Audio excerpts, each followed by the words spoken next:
இப்படி போலி கிறிஸ்தவர்களே மனம் திரும்புங்கன்னு தான் பேச போறேன்.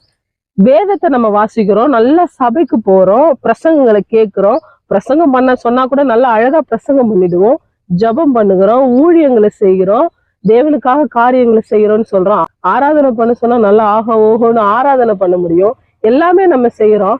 ஆனா நம்முடைய வாழ்க்கையில சாட்சின்ற ஒண்ணு இல்ல, பரிசுத்தம் இல்ல. சாட்சியா வாழாத நம்மளை பார்த்து எப்படி அந்நிய ஜனங்கள் ஆண்டவரை ஏற்றுக்கொள்ளுவாங்க? சற்று சிந்தித்து பாருங்க மாய்மலர்களே. நம்ம கிறிஸ்துன்ற பேரை சொல்றோம், ஆனா அவங்கள விட பண்ற அக்கிரமம் எல்லாம் அதிகம் பண்றது நம்ம தான்.